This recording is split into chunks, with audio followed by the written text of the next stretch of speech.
باس قسە لەسەر ئەوە ناکەم کە جیاوازیمان هەبێ لە پاراستنی ژینگە وەکو پیا و ئافرەت هەردووکمان هاوسەنگین دوجار هەمومان مرۆڤین ئەبێ بێکسانی شوێنی خۆمان بپارێزین کەم زەویەیە کە ئێستا بەهارە من ئەڵێم مانەوەمان چرکێک لە شوێنێکە ئیسراحەتێکە بۆ ساڵێک کەواتە هەمومان لەسەرمانە سەی ملیۆن پارێزگاری لە سروشتی ژینگەکەی خۆمان بکەین. ژینگە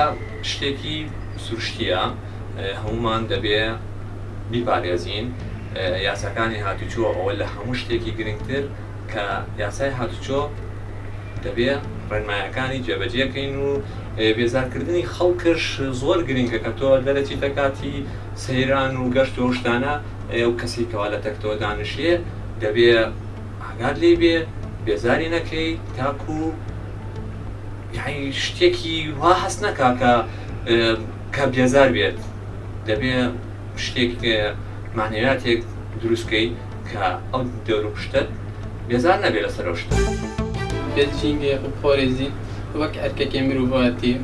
ئەرکێکی ئینسانی و هەمی کەسێکی نەچن پاشماوێت خۆ بابنە سەر شارەوە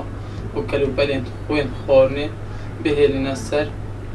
شارەوە ناو ژینگەهیدا چونکی ژینگە هەمەیە کوردستانی گەلێکی جوانە بێت هەمی پێک بە جوانتر لێ بکەین و پێک بە بپارێزین.